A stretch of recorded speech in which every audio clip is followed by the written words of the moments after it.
Bonjour, cette vidéo présente des preuves qui justifient le bien-fondé d'un programme d'anti-austérité modéré pour la France pour la période 2017-2021 et qui montre que l'austérité serait, je devrais dire, a été une grave erreur pour la prospérité de la France. Au passage, nous ne présenterons que quelques-unes des 19 preuves, sachant que l'ensemble des 19 preuves est présenté dans mon livre. Au préalable, vous pouvez vous reporter à la vidéo de présentation générale du meilleur programme économique et environnemental et à la vidéo de présentation des propositions de mesures économiques de ce meilleur programme. Rappelons la définition d'une politique économique d'anti-austérité modérée. Une politique économique et budgétaire d'un pays est une politique d'anti-austérité modérée si, pendant la période considérée, les prélèvements obligatoires, c'est-à-dire les taxes, les impôts, les cotisations, sur les ménages et sur les entreprises, sont stables ou baissent modérément. Si les dépenses publiques sont stables, baissent faiblement ou augmentent modérément, et si les revenus des ménages sont stables ou augmentent modérément. Première preuve de bon sens qui montre que l'austérité ne favorise pas la relance de l'économie d'un pays, d'une manière générale, c'est qu'un système s'asphyxie quand on réduit son alimentation, quel qu'il soit. Quand vous êtes à l'hôpital et que vous êtes sous oxygène, si on réduit votre débit d'oxygène, il n'est pas sûr que cela vous fasse du bien. Quand vous êtes dans une situation où vous ne pouvez pas manger correctement et à votre faim, il est sûr que si on réduit votre alimentation, cela ne sera pas bon pour votre requin. Deuxième preuve, trop d'impôts tue l'impôt.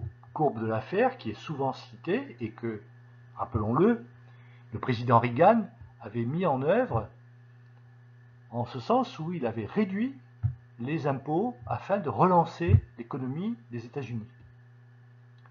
La courbe de l'affaire a été publiée en 1978 par Vanisky.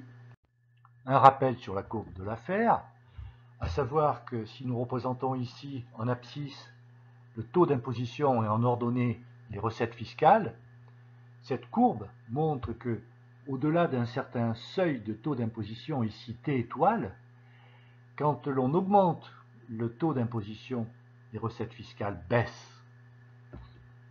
Nous avons étendu l'application de la courbe de l'affaire à l'ensemble des prélèvements obligatoires, c'est-à-dire aux taxes, certes aux impôts et aux cotisations, car les recettes des prélèvements obligatoires étendent les recettes fiscales, le taux des prélèvements obligatoires étant le taux. Troisième preuve prouvant que l'austérité ne favorise pas le redressement de la situation économique d'un pays, à savoir que la conclusion en 2010 de chercheurs de l'université d'Harvard indiquait que pour relancer l'économie d'un pays très endetté, il doit en priorité se désendetter. C'est-à-dire, il doit se mettre dans une situation d'austérité. Cette conclusion de deux universitaires éminents a fait que le FMI, puis les instances européennes, Commission européenne, Union européenne en général, et la Banque centrale européenne, ont considéré que pour redresser la situation économique d'un pays, il fallait qu'il se désendette. Or, ceci était une erreur. Reprenons ce que disaient ces deux chercheurs de l'université d'Harvard, Carmen Reinhardt et Kenneth Rogoff. Ils ont publié en 2010 une étude qui montrait que l'activité économique d'un pays se contractait de 0,1% dès lors que son endettement dépassait le niveau de 90% du PIB. Pour être précis, dépasser de 1% le niveau de 90% du PIB, pour chaque 1%. Or, d'autres chercheurs de l'université de Massachusetts, c'est-à-dire Thomas Herdon et Michael H. et Robert Pauline, ont montré que les pays très lourdement endettés enregistrent une croissance annuelle de 2,2%.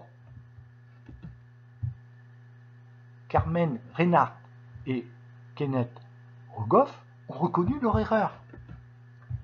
À cause de cette règle, j'ai bien dit, le FMI, la Fed, la BCE ont conseillé et demandé d'appliquer des politiques d'austérité. On a vu les conséquences. Autre preuve. Preuve 8.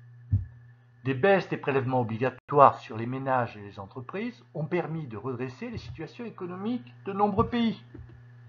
Exemple. Le Royaume-Uni, en 1979, avec le programme de Margaret Thatcher.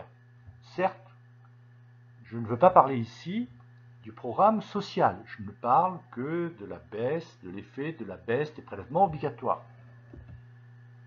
Ronald Reagan, que l'on a cité à propos de la loi de l'affaire en 1982. Gerhard Schröder, qui est à l'origine du redressement de la situation économique de l'Allemagne depuis 2003. Barack Obama, qui a fait baisser le taux de chômage aux États-Unis de 11% à 5% entre 2011 et 2015. Et Donald Trump, qui ambitionne d'améliorer la situation économique des États-Unis en baissant les prélèvements obligatoires sur les ménages et les entreprises à partir de 2017.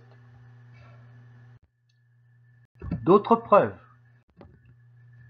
Preuve 11, comme la hausse des prélèvements obligatoires a engendré un déclin d'un grand nombre de pays, dont la France, leur baisse devrait engendrer leur redressement. Il s'agit là d'un raisonnement par l'absurde, qui serait très certainement approuvé par M. de la Palisse et par Confucius. Nous avons évoqué que le bon sens devrait parfois guider nos dirigeants économiques et nos dirigeants politiques. C'est un exemple.